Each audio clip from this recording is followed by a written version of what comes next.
Hi, my name is Sean O'Kane with ChipEstimate.TV, your IP resource for your next chip design in the world of the EDA industry. We're here at the DVCon 2011 SystemC Day at the DoubleTree in San Jose, California. My guest today is Trevor Wieman, MTS with the virtual platform team at Intel. Correct. Okay, very good. Also, you're the chair of the Open SystemC Initiative Configuration Control and Inspection.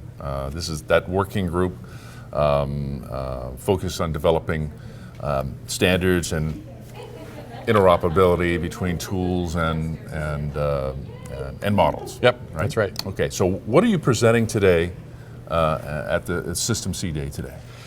In the tutorial today, I'm presenting a little bit of an overview, some experience with taking TLM2 and TLM2 virtual platforms and coupling them with FPGA. So kind of melding the two together to kind of get the best of both worlds in an attempt to kind of reduce the development cycle. Mm-hmm. Now, synthesis, I understand, plays a very, very important part in this as well. And is that the direction that you're going in? This particular effort isn't necessarily interested in synthesis of the SystemC models. Okay.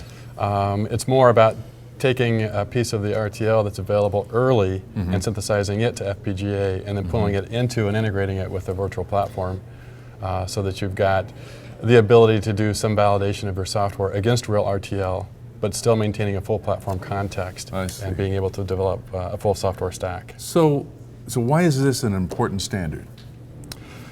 Why is the CCI an important standard? Okay, so it's an important standard because we want to get more leverage out of the investment we're making in our models today. So today with TLM2, we've got some assurance that our models can talk to other people's models. So we can get third-party providers giving us models and they'll fit into our platforms and work effectively, and we can give them to external customers and they will work effectively in their environments and with their models.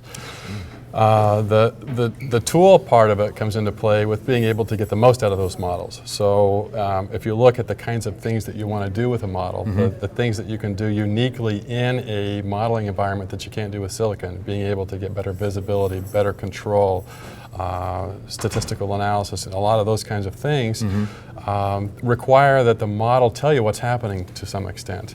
And how models tell tools what's happening today is very proprietary. So if you think about an example of save restore, I want to be able to run my simulation for a while, get past an operating system boot, get to the point that things are interesting, save that off, and then save that time in the future and just restart at that point. Save restore is something that you can't do if you have different models from different providers today. It's something that's handled uniquely with each model provider and each particular tool. And how is this going? What does the future hold in this direction with CCI? So the CCI working group is taking things in stages. Today we're starting with the configuration piece. So how can I make sure that there's a standard way to configure my models, standard configuration files that will work platform-wide. So that's where we're at today. We're putting a lot of energy into that. We're getting over the hump of definition on the downhill slope now towards the draft release. Beyond that, then we have a roadmap to deal with the things that are more broad: the save restores, the register visibility. Generally inspection, being able to identify a particular probe point that may be of interest for a model and having the tool become aware about that and then let the user know that that's there and provide facilities for getting to it and doing fancy graphical things that tools do, showing the data in a display.